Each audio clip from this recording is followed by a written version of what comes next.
Okay. I think we are live. Let me know if you can hear me. If anything actually is coming through. Oh god, this is so complicated. It's not that complicated, but I've never done this before.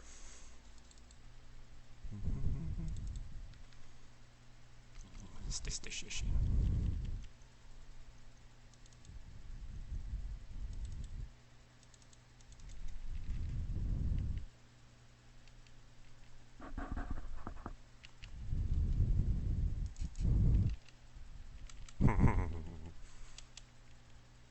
My voice is echoing. Oh no.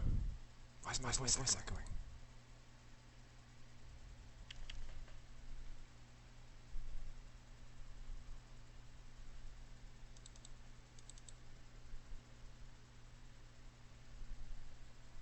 I mean from the...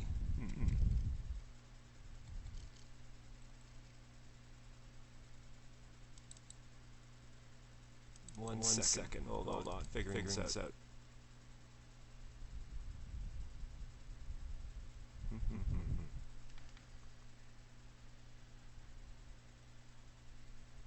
This is assuming on the Twitch.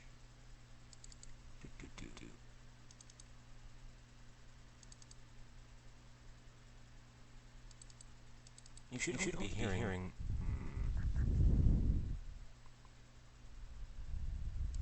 This is off. What is going on?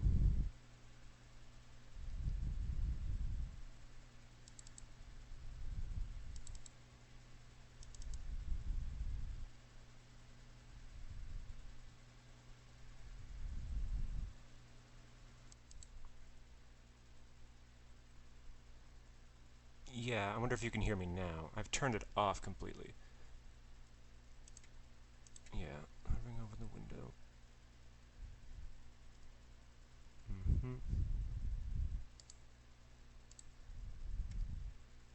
Yeah, stream is definitely muted. Maybe 2 micro, 1 for the webcam. Oh, that's interesting. That sounds more likely.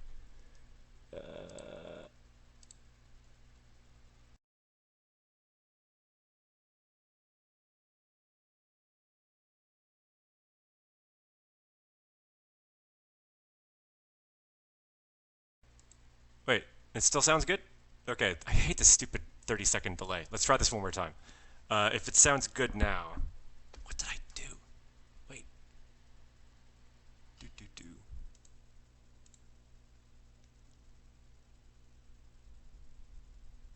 Okay, yeah, I'll come back in a second. Yeah, 1 second.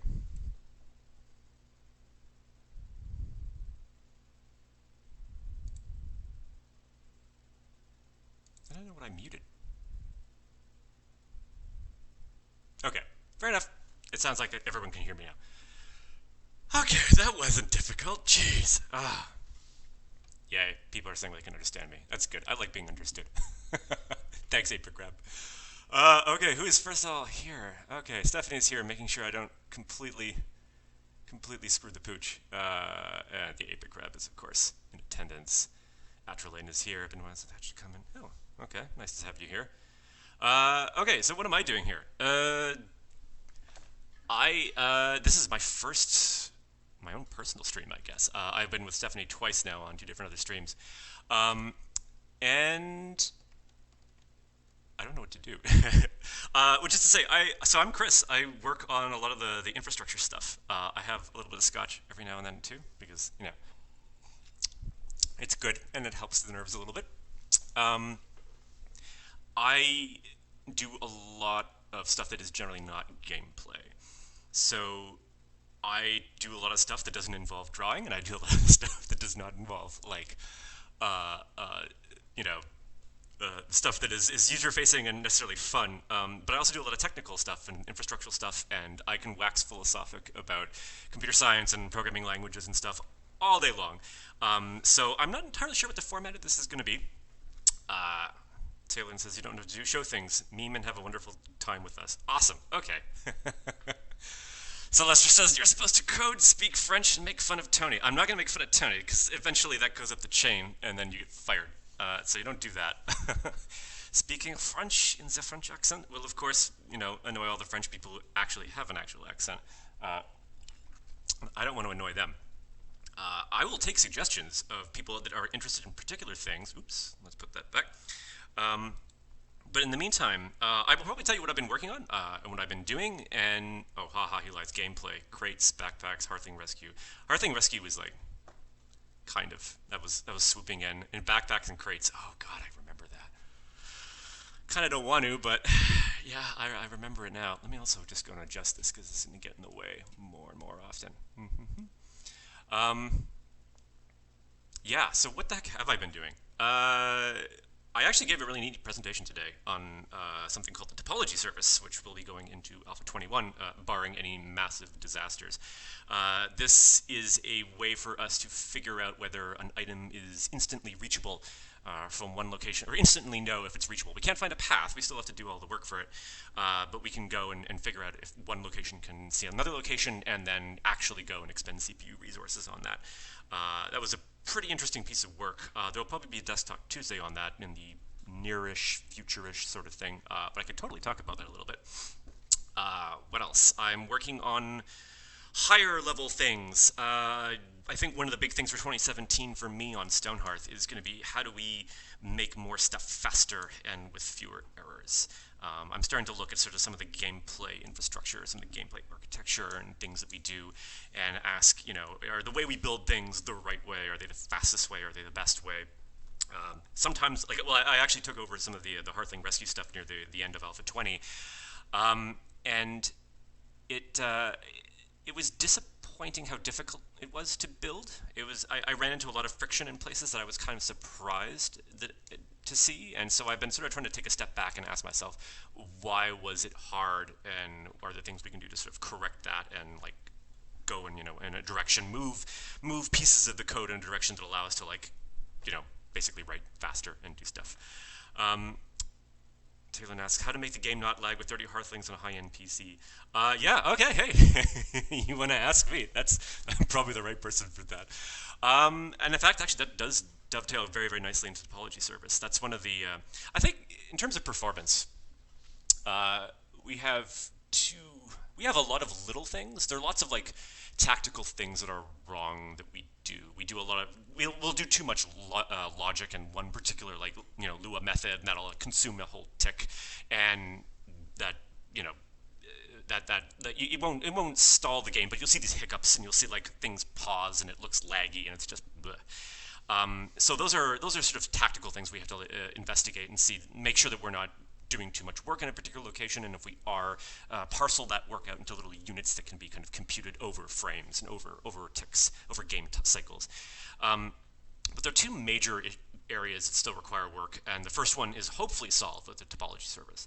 And that it has to do with basically pathfinders that get stuck trying to find paths to things that they cannot.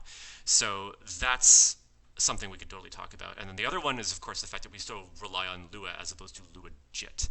And that is a bigger issue in and of itself. And probably, I'm hoping, we don't have any hard data, and I don't want to you don't start large engineering projects without data. But I'm hoping that doing that replacement and actually going and getting the Lua-JIT virtual machine instead of just the Lua interpreter gives us a shockingly large boost, and suddenly, a lot of the Lua problems related to actual execution of code, as well as some garbage collection stuff, gets better. The garbage collection is actually probably another contained thing we need to worry about, where we just create a lot of temporary variables, we create a lot of temporary entities.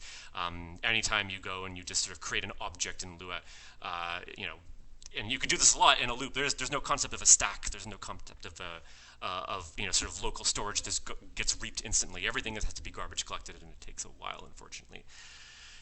Do you regret the AI is written in a Lisp-based programming language that lends itself to AI development? I don't think so. I say that as someone who's never done large AI systems before, and we've certainly been learning a hell of a lot. there's performance issues, there's expressibility issues, and we're sort of discovering them. Albert has like these plans, and he's like looking at it, and he's like, this is too hard to do this, and this is too hard to do that, and if we had these different kind of structures, and if we could have a more declarative approach to the AI, then maybe you get something. But performance is my concern, and I'm very skeptical of. I shouldn't say very skeptical. I don't have enough experience with optimizing Lisp programs, and I don't have enough experience with that.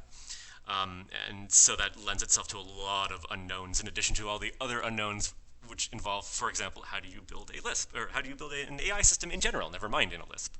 I'm a bit of a language nerd. I love kind of dipping my toe into different things and looking at Haskell and looking at Rust and looking at even meta OCaml on the occasion, as that happened once. But there's a big investment cost with like just sort of picking up a language that hasn't been battle tested in a particular area. In particular, I mean like real-time games and simulation. Although I think there is an example of, there's probably a handful of examples of using Lisps as an interpreter somewhere in game world, but lots and lots of it's a large area. It's difficult to parcel that down to something kind of more concrete than what I'm giving you, unfortunately. Oh man, it's funny. I made a town tonight where I had the bright idea of making my villagers inaccessible to enemies. And eventually, the AI of the goblins. Yep. Well, parsimony. That should go away. That should hopefully go away in Alpha 21. Fingers are crossed. So far, so good. Yeah. Okay. Let's talk about topology, and let's actually show you some stuff. So people are talking about performance. Let's do some stuff. This should still be what I think. Oh, actually, no. This is with a topology service on. I don't want that yet. Let's turn it off. Turning it off. So this is just using what you would see on Alpha 20. Oh, and of course we want to be able to actually see chat window, because otherwise, annoying. All right, we have a small, well, not small. We have a sprawling but uncomplicated world over here. Let's just put this into pause for the moment. Why is it so darn big? Because I want to be able to go and sort of simulate a large environment with a lot of stuff without actually having to build a large environment, and I kind of be able to think about it in a kind of a coherent way. You want to minimize the number of variables is what I'm saying, and so this makes the variables small just by knowing that it's a plane. Anyway, we have 40 hearthlings over here, we have a stockpile over here, we have nothing in the universe, and we're going to go and we're going to add an oak log, and we're going to see what happens when we do this. And so you'll probably, unpause please. Why does that go like that? Let's go put an oak log. We're just putting it on the ground. Someone finds it instantly, they go to path 4, and you can see over here, a star, like you might have seen it spike for a millisecond or something like that. It's a very, very simple task, not particularly hard. Now we're just going to put one more over here. And now we're basically saturating your CPU for a couple of seconds. Now, this is actually a lot worse than it looks. I'll get to what it's actually doing. Let's actually go and put another one down. And you can see that's about a second. It's about a second. About a second. About a second. Maybe even a little bit worse than that. So what the heck is going on? So every single one of these guys has a Pathfinder. And every single one of these guys is trying to find stuff. They have a particular AI action on them that they want to restock. They want to go and put things into this, put this into the stockpile. And to do this, they wait for sort of something to come into the world. And when it comes into the world, they add it to their A-star Pathfinder, and they try to find a path to it. And the problem there is that, oh, can you not see? Oh, my head's in the way. Damn it. Let's just move it over to here. That's probably good enough for now. Okay, take my word on it. It was spiking the A-star Pathfinder. Anyway, so well, I can actually just do it one more time, just for consistency's sake. Let's put one more down. Come on. Put an oak log. Excellent. Okay, so that's there. And there, you can see the A-star Pathfinder going nuts. Okay. So what is happening is every single one of these guys has a Pathfinder. Guys and gals, I should say, have a Pathfinder, and they exhaust the world. They literally like start looking at a square over here, and they go a square over here, and a square over here. In fact, I can even show you what they're looking at. Each one of these, oh wow, this is slow. I think this is about 16,000 tiles or something like that. So yeah, it probably works out to a lot. Each one of these represents a square that they can stand in. This is sort of a, actually, I should probably show you what this looks like up close. Each one of these squares here is a subspace. This is sort of the fundamental unit that the Pathfinder works with. It's a big chunk of space that's connected, and a Hearthling can stand on it. And it gets smaller when it's near stuff. You can see we have like the flag or the camp standard, and we have the hearth. So we cluster the little tiles together into larger ones so that we can sort of process the spaces a little bit faster. But there's still a lot of them, even though we do that clustering. Even though we have, as you can see here, this is there are a lot of subspaces. There are a lot of these little spaces that need to be explored by the Pathfinder, and every single one is doing one of these things because they're trying to find a path to the block. So they start over here and they kind of hit this, there's obstruction over here, and they can't actually go and reach it. And so they start going over here, and they start going around here, and then, eventually they fill the entire world because they keep looking for a path. They don't know that it's unreachable. That's actually what the topology service is doing. We don't know how to go and before Alpha 21, I should say, how to sort of describe that to the Hearthlings. So you're working on lag? You could say that. It is not so much lag as it is sort of performance. But yeah, same basic idea. So what we want is a way to be able to go and explain that this is an inaccessible region. Actually, and I should show you one more thing. You want to see what's really, really awful. This is terrible. What happens when we go and actually place a ladder to connect these two regions? Well, first of all, you probably saw that the A-star service spike just a little bit there. What happens is every single time we detect something change on the ground, every single time we see a nav grid, one of these pieces of the environment mutate, we have to poke the Pathfinders because we don't have it. Well, we don't have any better way of doing it. We have to say, hey, the world changed. Maybe that thing you couldn't get a path to before, you now have a path to. Now you can go and you can actually get there. And we're really stupid about it.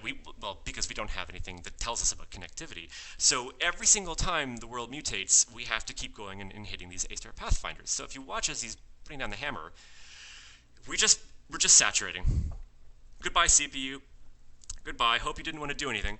And of course, now they find their paths and everything's nice and fast. But if you imagine, monsters outside your town trying to pathfind in, and they can't because you've walled yourself off, and also you start building structures every time someone brings the hammer down to place a block, that's going to invalidate the world, and then all those A-star Pathfinders restart, and then that's it. You're in performance hell, and you're just basically going and restarting these A-star Pathfinders over and over and over and over again. And not only that, it's not even just like you're doing work, but you're doing useless work. It's never going to change. You're never going to suddenly be able to get access to the interior of your town. So it's terrible. It's super expensive. It's awful. So let's go and see what the new version looks like now. And then I will explain more or less how this works.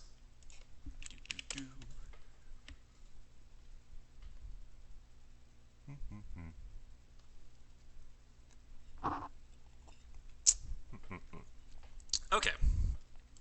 So let's see. What are we going to do? Let's go plant some logs. We're going to get the topology service to go and do. Actually, let's bring this up. And we're going to go and put a log over here. And you'll notice topology service spikes for a moment there.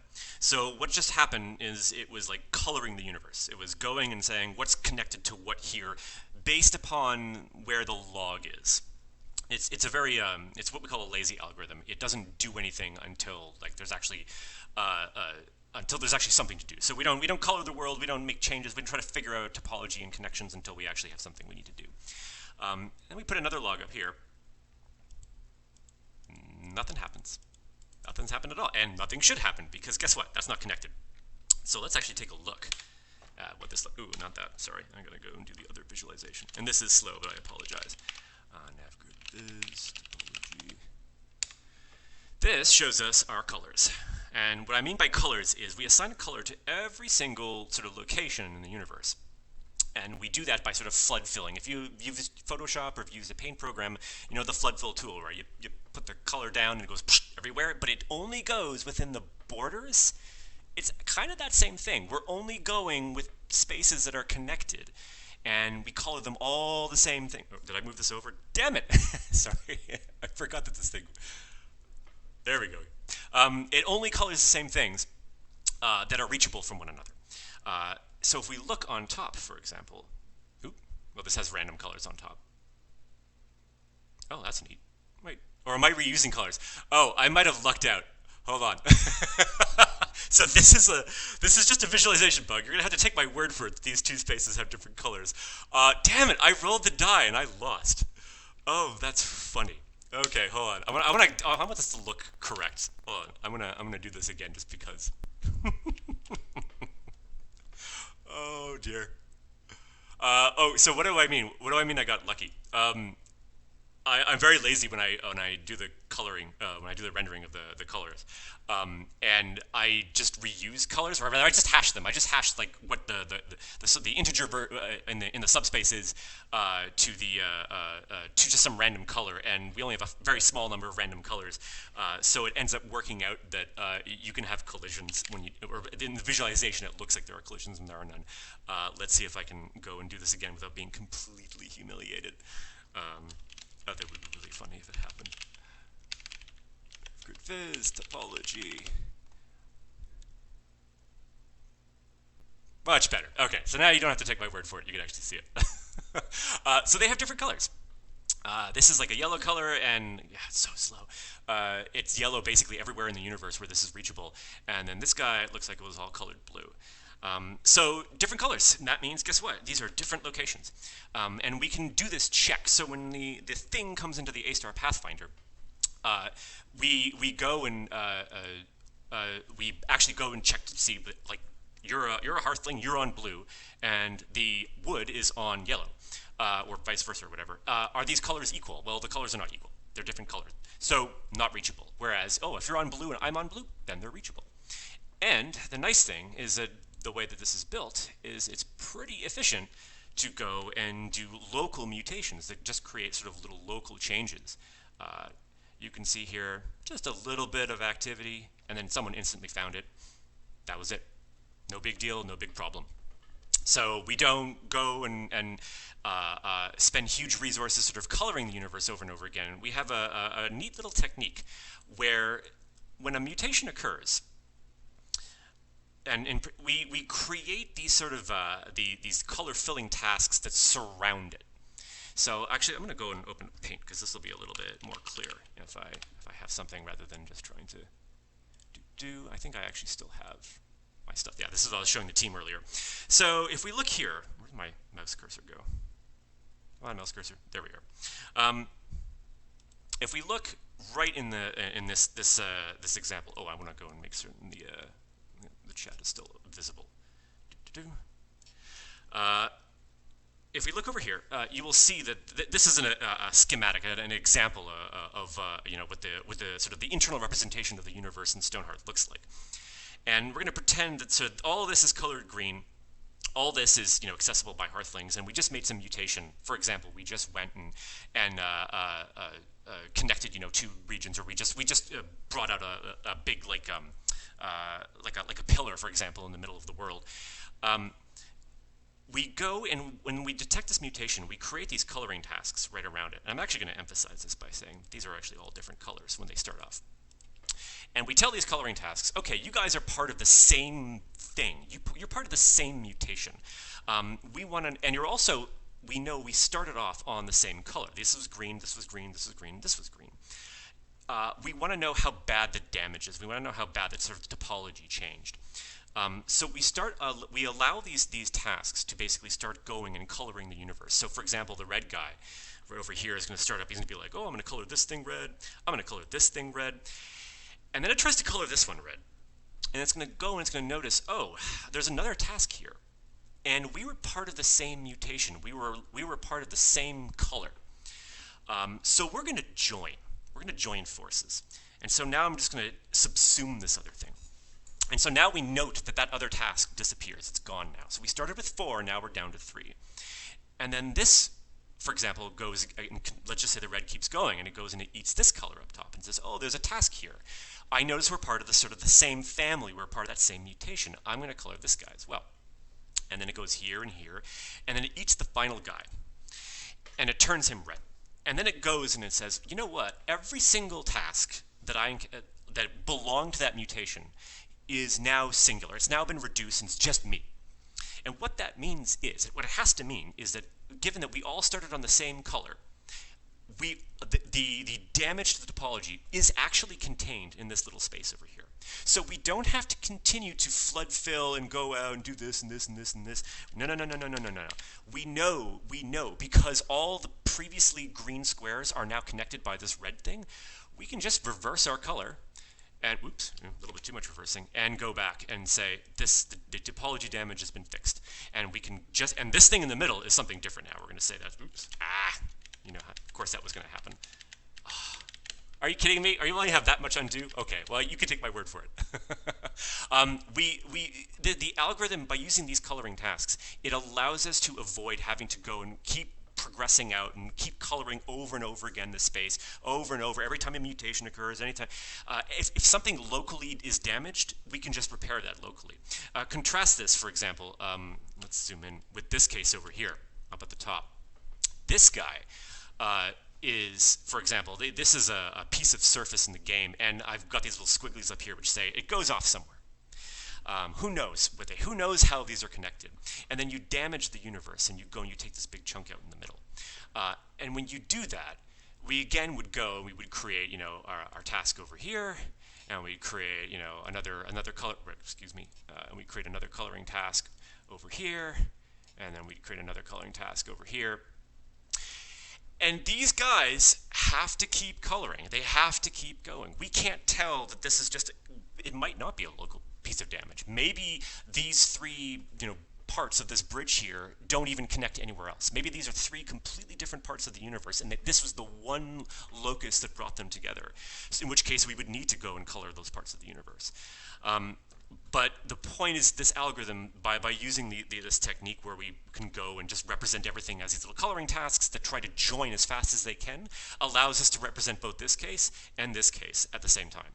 So this one could potentially be the worst case scenario where we have to go and flood fill the universe and recolor everything because now they really have been disconnected. But in this case over here, we can avoid having to touch anything outside of sort of the immediate area of this damage.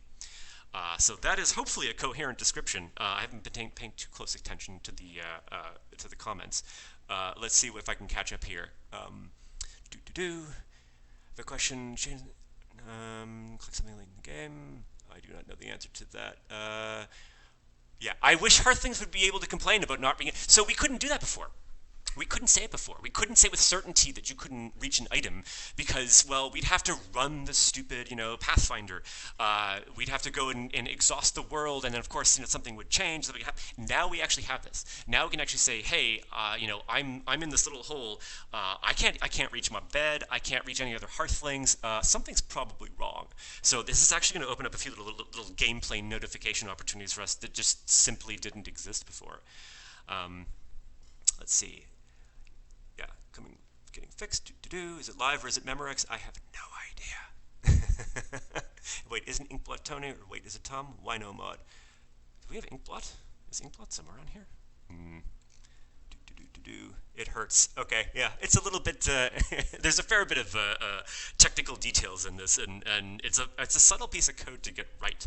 There's lots of little cases where you have to make sure you completely surround sort of the damage mutation. There's lots of like you have to be careful about how you merge tasks, and you know if you had like for example a mutation over here and a mutation over here, and then they start to kind of go out. If they merge, how do you deal with that? So some subtle sort of behind the scenes stuff. I won't go into the gritty details. It was difficult to get right. It took a long while, but I think the benefits are going to be really worth it. This is that part where I have monsters outside of my town, and now the game is unplayable. That should be a thing of the past in Alpha 21. Yeah, I find stuck Hearthlings by checking who stays idle at double speed currently. Yeah, exactly. You basically have to go and cut the speed. And, yeah. What else is going on? Oh, someone's asking about opacity of a block. Not in the terrain. You can... Do we have opacity? I think we have some... Yeah, we have alpha that you can assign after the fact using color maps, but it's a little bit of an annoying thing. You'll have to see some mod examples for that. Okay, so that's what I'm working on here. Or rather, that's what's coming, where it's more or less done. It's sort of on our development branch, and we're starting to hit it with sticks and see where it breaks. If there's a way to improve the Hearthlings building A for when you design something with a lot of detail, like making really pretty things with multiple layers that end up putting down 1,000 ladders. Yeah, that's a really tough one. Do I have even a good answer here? There are some things I know how to go and make ladders sort of better with. Actually, I wonder if topology could be useful here. We currently... Oh, interesting. Oh, interesting. Could we use the topology service to instantly know whether a location requires a ladder or not in the building? Right now, so the reason we're aggressive about ladders is like, yeah, we don't have connectivity information. We have no idea what becomes pathable to what. And so we basically go and say, well, anytime there's a differential in height that's like greater than what a Hearthling can crawl through, drop a ladder down there so that we can absolutely make sure that we can reach it. But ladders are done dynamically, and they're done during runtime when we're actually going and adjusting, when we're putting up scaffolding. It's possible. It's scary. It's scary as hell. If you want, post some of your stuff online. Post if you're a part of the discourse, send it there. Usually interesting buildings or buildings that have trouble building, which hopefully aren't many anymore. I usually get them. I sometimes snipe them myself. Sometimes people send them to me. I'd love to make sure that stuff works for you guys, especially because building is such an integral part of the game. So if there's like particular degenerate cases involving ladders would be good to see, because there might be some things that I can do to make things better. But topology is interesting. Topology. This is a moment for some scotch. Topology is interesting. It's scary. It's scary because things change. That's the problem. Building wouldn't be nearly as difficult if you could just sort of like specify up front. If it was just like it's because you put a structure in place of another structure, which is where the scaffolding was going to go, that it's this annoyingly four-dimensional thing where you really have to go and take care of time. And that's what makes sort of doing this connectivity stuff so difficult. I'm going to have to go and meditate on this. I'm going to have to go for a long walk. Hopefully it's going to... I'm currently streaming from Toronto here. I might have to go for a walk in some hopefully forthcoming snow in the next couple of days, and maybe something will strike. But there might be something very, very interesting there. There might be an interesting way of like doing a much more minimal usage of scaffolding. Because right now, yeah, we're just aggressive because we just don't know. We just don't know what's going to be reachable and what's not going to be. And if we don't, you end up with buildings that can't be built. And that's just like, can't do that. How do Hearthlings think about monsters? If they see a big army on one point, will they think about every monster all the time, or see them as one big unit? I don't know the combat stuff too much. I know there's a target table, and the target table is updated based upon line of sight, and in particular a radius around you.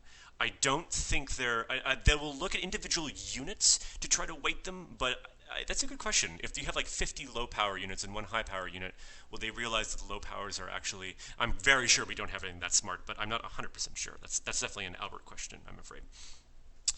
Yeah, the shape with lots of slabs is... Oh God, don't make it hollow. Oh, yeah, actually hollow is the last frontier of not worky in terms of building, because you end up with these spaces that Hearthlings don't realize they should not be inside. They can accidentally paint themselves into corners and stuff like that. Yeah, still have to fix that. I have some ideas about like negative spaces, and you put in things that indicate that you can't put scaffolding there and you should not walk inside there. There's some ideas percolating, but still stuff to do. For ladders, I want an option to allow my Hearthling to place ladders to reach a point to collect items and remove the ladder after they're done with collecting. Yeah, this topology stuff is important for that as well, especially for monsters also. Like, it's cool that you build your walls and you keep out most monsters, but eventually you're going to get the goblin who comes in with the ladder and puts the ladder up, and then they flood your village. Like, it just has to happen. We need that. You can't stay protected forever. So yeah, being able to realize that you even need a ladder to reach a place is pretty important. Who else is here? Biggest building problems I'm having currently is when editing a redesigned building, gets stuck on the last few blocks like lights and never finish like the lights. Oh. Editing a redesigned building. As in adding stuff after the building has been completed? That it shouldn't even be supported. We have, so not to get too ahead of things and not to get too in front of stuff, there's going to be some significant work on building in 2017. We're extremely fortunate. We have a really excellent UX designer who's working with us, and she's doing a bunch of different stuff right now. But on her plate in the not too distant future, it's a big thing to start approaching with the UX of building, like actually making it really friendly and approachable for newcomers. And with that is going to become is going to involve work that I'm going to be at least spearheading, if not completely implementing, of sort of the redesign of the guts of how buildings are represented in the game. It's very fragile right now, and it's very difficult to understand. And there's just a lot of bugs out there that are just like, oh, here's a null reference. I don't even know how that happened. All right, put an if statement around it, and like, this is the smartest that I can be. It really sucks. So gonna have to go and do something about that. And I think that we're gonna have a lot of work on it, but I think there's gonna be a lot of good stuff that'll come out of that, involving both superior UX as well as like superior, non-bugginess, actual workiness. I meant when editing the supplied blue. Oh, that should be okay. I'd be curious to know what lights you're having problems with. That sounds like another thing that should just work. So definitely send that on the Discourse or something like that. Oh, camera controls. Yeah, I don't want to talk about the camera. I don't want to talk about the camera at all.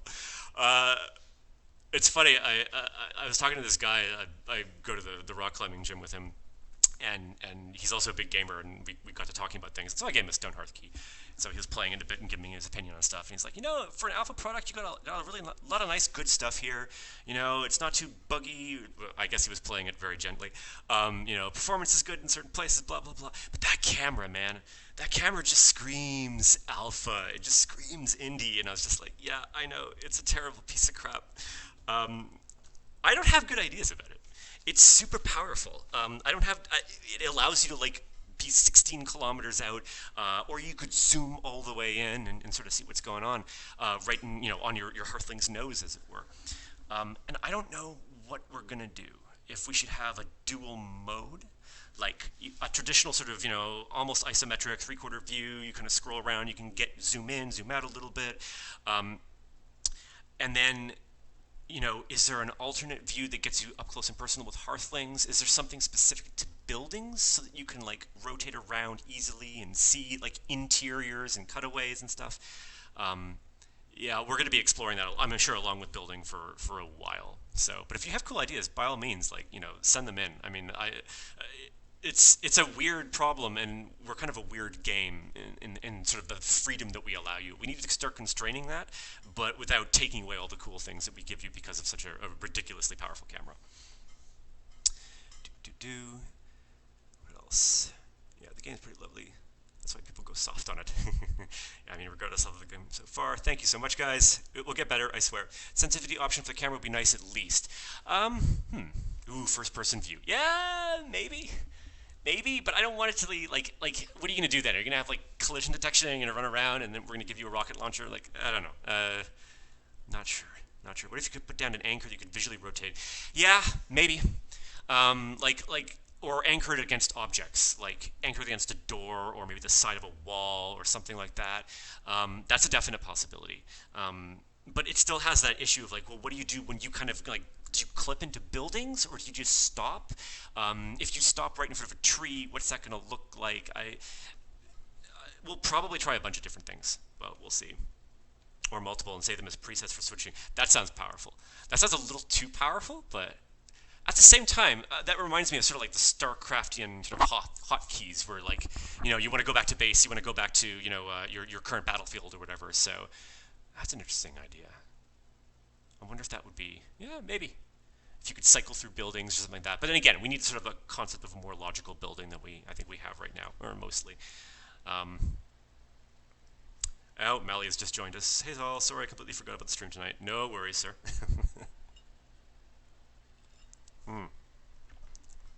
Still got a bit more time. Let's see. I've shown off the topology stuff. What else can I show off? What are we doing? What am I doing? Oh, God. Oh, God. I flipped the ball. Well, guys, this is what happens. This is what happens when you have someone that just doesn't really care all that much. I'm afraid that you're. Oh wow, they're all depressed. Oh God. Okay, I'll just put them out of their misery. Let's just stop. Oh boy. Hyrule Symbol says, so now we have capabilities of carry Hearthlings drawn from rescue. Does that bring us any closer to mount like horses? Oh God, it was interesting and challenging to get them carrying and get them sort of synchronized that way. I think we're sort of starting to get the idea for synchronizing actions and synchronizing things. We're starting to tease out sort of the little. I'm really sorry, Linda. I'm so sorry. I don't know. We're thinking about conversations. We're thinking about combat. We're thinking about sort of these multi-entity interactions and sort of the abstractions you need to kind of like coherently put them together in a way that doesn't like instantly break. So I have no idea if we'll ever get to sort of mounts in particular, but to get to the place where we have like where you can really kind of just put a couple entities together in an interesting way and have them have a conversation, or like sort of a sequence of events unfolds in a kind of a coordinated way. That could definitely be something that we might end up addressing, hopefully. Yeah, and Mally is of course like it's a large problem, and never mind the rendering stuff. I'm not even worried about that. Let's see. Question: the items that you place when you build a house are into the walls. The items that you can place when you build a house are into the walls. Will this be corrected? I don't know what that means. The items that you can place when you build a house. Are you clipping something inside? That doesn't sound quite. You should be able to place like ghosts on walls and things like that. I should probably revisit that code. Who knows what's changed? Who knows what's broken? Will there be a tier 3? I think it's more like when will there be a tier 3 for Raya's children? Excuse me. Let's see, what else have we got going on here? State machine. I don't know if anyone... Oh, what does Mally want? Here, can I revert this? I have no idea, sir. Not if it's my code. Do I want to show this? This isn't really ready yet. It's kind of cool, but it's particularly cool only if you, like, have been working with Stonehearth and its mods. This is an attempt to kind of codify a lot of things, a lot of the components. Actually, let's look at incapacitation. Let me give you guys a little bit of a tour here. So this is sort of where all the logic for incapacitation is more or less captured. It's not entirely true, which is maybe part of the problem for why these things are so difficult. But you can see, like, let's see here. Here is a thing where we are listening for when your health has changed. For example, so this thing starts up. This is like this component that exists upon an entity. So an entity is like any object in the game, but in particular in this case a Hearthling. And so it has these different components on it, like Hearthlings have incapacitation components because they can be incapacitated. They have lots of others. They have a mob component, which is basically a thing that says we're mobile. I exist in the world and I have a location in space. But this is the one we're interested in, so it starts up and it starts listening on your health. It's sort of like paying attention to what your health currently is. And then we do the stuff where we like kind of check your health, and if your health becomes less than or equal to 0, it means that now you should go into incapacitated state. We set your guts, and then we sort of start attaching these traces in these listeners, like because every hour we want to decrement the amount of guts that you have. We attach a parent trace because we want to know if you've been picked up or if you've been dropped or anything like that. We also want to tell other people you become incapacitated. And this is sort of the kind of the same pattern you'll see. We have like a listener for when the parent changes, the listen for when the health changes, the listen when the guts change. It's really, really basic and annoying. Like in particular, you'll see these if statements everywhere. Like, am I being carried? Oh, okay. Otherwise, do this. Is my health less than or equal to 0? Or Was I already incapacitated? If so, then ignore this. If I'm not incapacitated, don't worry about the changing in the guts. Like, what else is here? Oh yeah, if the guts percentage is greater than 1, do this thing, else do this other thing. And the hourly, have you been rescued? If you have not been, are you currently not carried? We have all these callbacks that tell us about how the universe is working, and then within the callback, we evaluate all these pieces of state furiously. And my thinking presently, and this is what I'm exploring the state machine thing, is that this is kind of upside down. And that what we should be doing is we should be modeling this as sort of an explicit state machine, where you start off in an incapacitated state. You're fine, you're normal, and then your health goes low, and so you get this message, and then the health change thing comes in, and now you transition to the incapacitated state. And within there, you can go and say, well, actually, that's itself a state machine. And so maybe we have actually, do I have the thingy here? I might have the thingy here. No, it's test, isn't it? Oh, I do have the thingy here. Yeah, so here's an example. I was just mocking this code up. When you're normal and you get a resource change that your event, that your health changed, and your health is now less than 0, go to incapacitated. Notice that we don't have to consider any of the other things, don't have to worry about whether you got this message. Like, we're receiving a health message, and we can receive the health message in a lot of other states as well, but this is all that we're concerned about over here.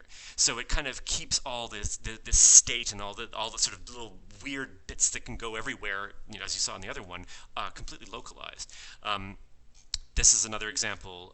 Let's see, when you're in the recuperating state, so you've been taken to a campsite or whatever, we can go and we can get events. And if the event is that your guts changed, we can decide whether we want to go and, if you've hit, if your guts percentage is greater than 1, then you're done and you're finished and you're healthy. Otherwise, if it's an hourly event, we can go and do something, and we can, change your guts accordingly to whether you're in your own bed or an unowned bed or you're on the ground. And we don't have to worry about health changing. We don't have to worry about whether this rescued thing was we invert all the sort of the ways the logic is expressed.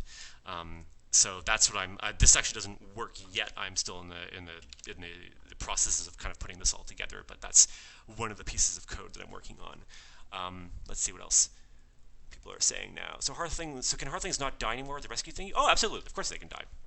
They can die terribly, but if you rescue them, you get a chance to bring them back to life. Alpha 20 is officially released. I still wait for a Hearthling to check. Am I real? Can I feel? Don't tempt me. Or do tempt me. I love the idea. Just every now and then. I was sharing this video. I don't know how many of you have seen this. All the crazy, 1 in, 1,000, 1 in 10,000 reload animations that, I guess it's Battlefield or maybe Call of Duty. I don't play them, but I watch them. Where, you'll have, a dude who's, you reload your gun the same way a million times, and then, the million and first time, you take the clip out, another hand comes behind and puts the clip in, and it just happens once. Just happens once. It's the developers having a lot of fun and putting these little ridiculous Easter eggs in. And Stonehearth doesn't have enough of those. So yeah, we'll see. We'll see. Do Raya's children get new buildings when you assign a new job to a Hearthling, but the Ascendancy don't? Do they? That sounds like a bug, and we should probably look at that.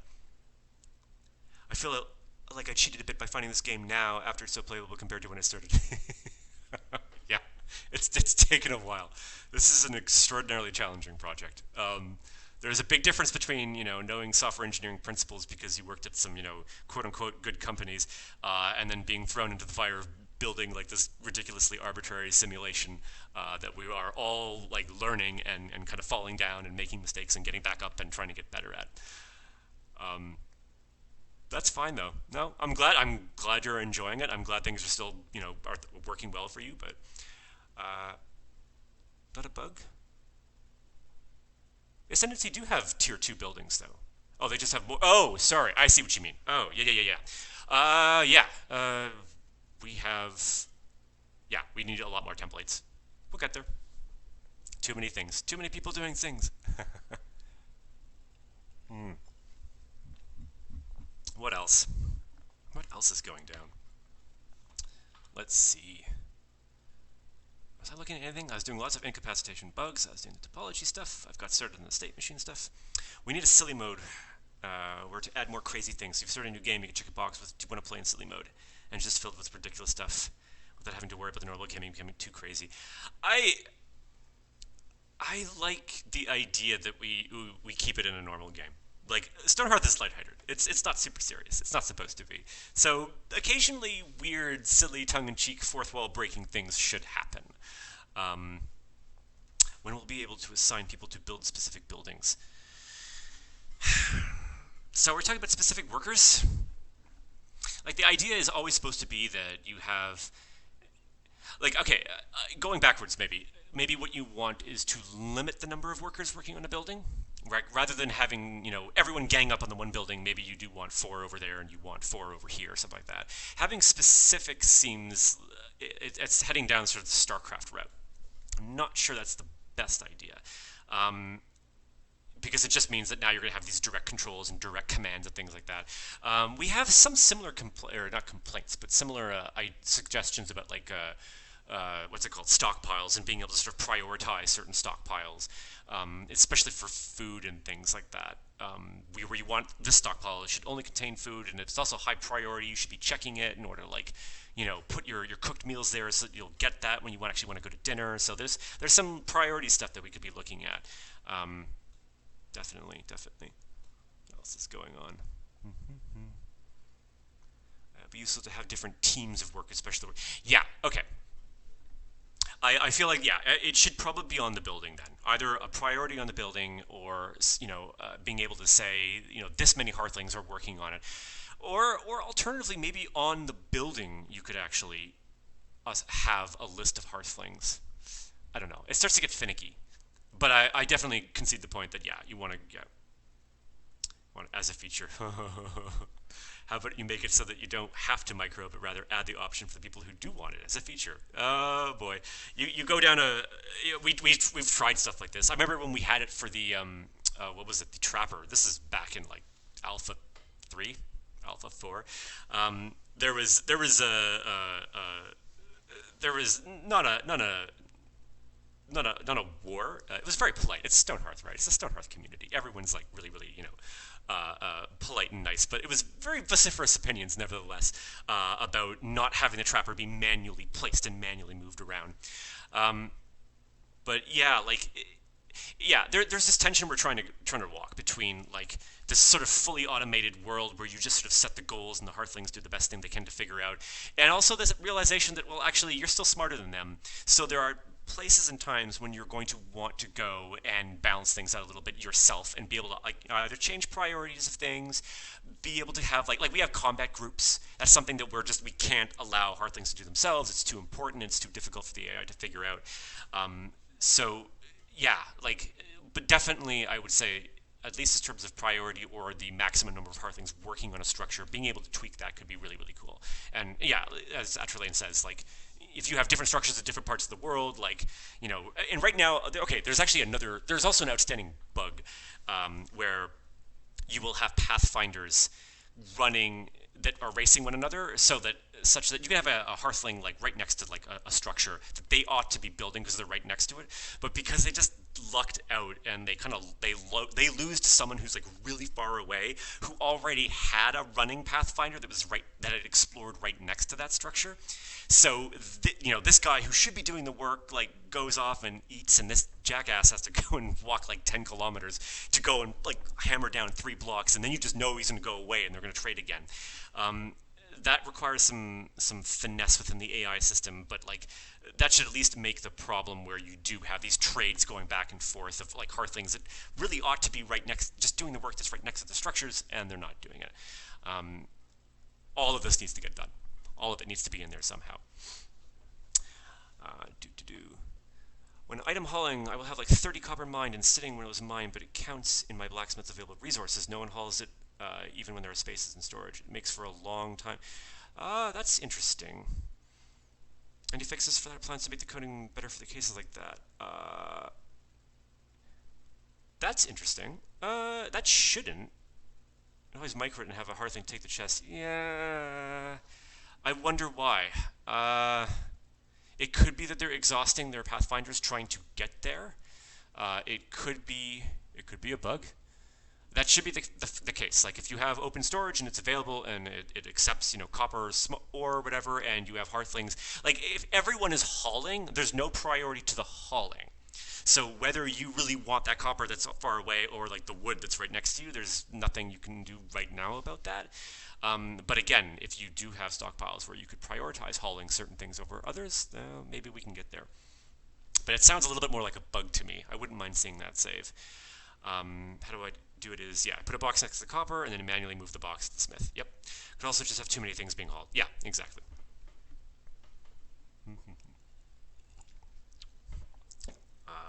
9:54, or 9:54 in Eastern Standard Time, I should say. I am coming to an end here. Got another couple minutes left. But if any of y'all have any more questions, keep them coming, and I'll answer just until I'm done. I don't know if there's anything else. Yeah, I'm not going to be able to show off anything in the next 5 minutes or so. This is in the state machine stuff and the incapacitation stuff. It's basically all I've been touching. Oh, I was hacking on some of the lighting stuff yesterday. Ugh, that's a disaster. Also, that's crash happy, so let's not do that. Has there been any thought in allowing keyboard? Oh yeah, haha. As a left-handed mouse user, the controls are a bit wonky and difficult to manage. Alpha 21 should be your friend. No promises on exactly when that's going to be delivered, but we have someone investigating and working on that right now. So, what kind of scotch are you drinking? My favorite lately is Monkey Shoulder. I am a noob at this. I don't know anything about scotch, so I'm just having the typical sort of Glenfiddich bottle. My brother gifts me with this stuff occasionally. I might have to go and get a little bit smarter and learn a little bit more. But yeah, slowly getting into it, I guess. But yeah, sorry. So key binding. I hope in Alpha 21. I don't want to promise anything because things happen and stuff explodes, but very, very likely. Yeah. From the bottom of... I think you mean bottom of your hearth, don't you? I feel like I should just end the stream right now because, like, that's probably the worst and best pun I'm going to make. Before we go, I want to thank you for being part of the Stonehearth development team. I appreciate all of your work and communication between you and the consumers of Stonehearth. Much love. Hey, like, thank you for buying, supporting, being here, asking questions, participating. That makes this fun. It's never, Radiant Melly, you should. That was awful. I'm really sorry. I'm not Brad. I am not Brad. You take that back. I will fight you. Yeah, no, thank you. Seriously, it's such a pleasure to work on this game. And there's a lot of different reasons. I mean, I love just the technical stuff. That's almost my bread and butter. But like, just doing technical stuff in a void is unfulfilling. It's great when you have people that are just super enthusiastic and super into what you're doing, and can't wait to see the next thing, and also appreciative or forgiving when they run into bugs. So thanks. I really appreciate it myself. You are the first non-modded alcohol-consuming hearthling. We can put mead in the game. We can debuff your speed a little bit. Maybe buff your happiness. Oh my god! Oh, that's a great idea. I mean, anyway, okay. Don't want to design that right now. Oh boy, but we should totally do that. Oh, we should totally do that. Will we eventually get upwards of 50 to 100 hearthlings? So I don't want to promise stuff. Right now, I've been testing some of the latest topology changes on a particularly nasty save that's 40 hearthlings, and I was able to run it at 4x, and it's a 40 hearthling save with all kinds of terrain and like crazy structures and stuff, and like it's running at a pretty good clip. There's still performance problems that related to sort of the Lewis side of things, and we have to kind of like we will be investigating and continuing to work on that. But I'm optimistic about us getting even more than 40 into the game. Yeah, I won't commit to a number. Don't do that to me. But we're trending in the right direction. Good things are happening there.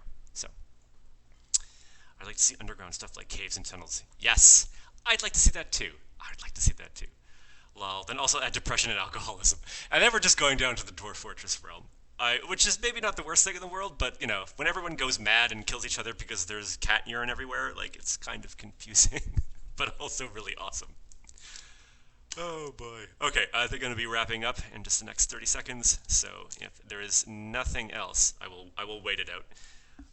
I will then make my way, and I will be back. We're doing a rotation thing, and I've forgotten how long. I think it's about another 4 weeks or so, maybe 5, because there's Richard and there's Stephanie and Ali, and yeah. So it's probably at least 4, maybe 5. weeks, and then you will see me again. I will come prepared again with some stuff to talk about, but always bring your questions. You have technical stuff you want to go and chat about, I'd love to.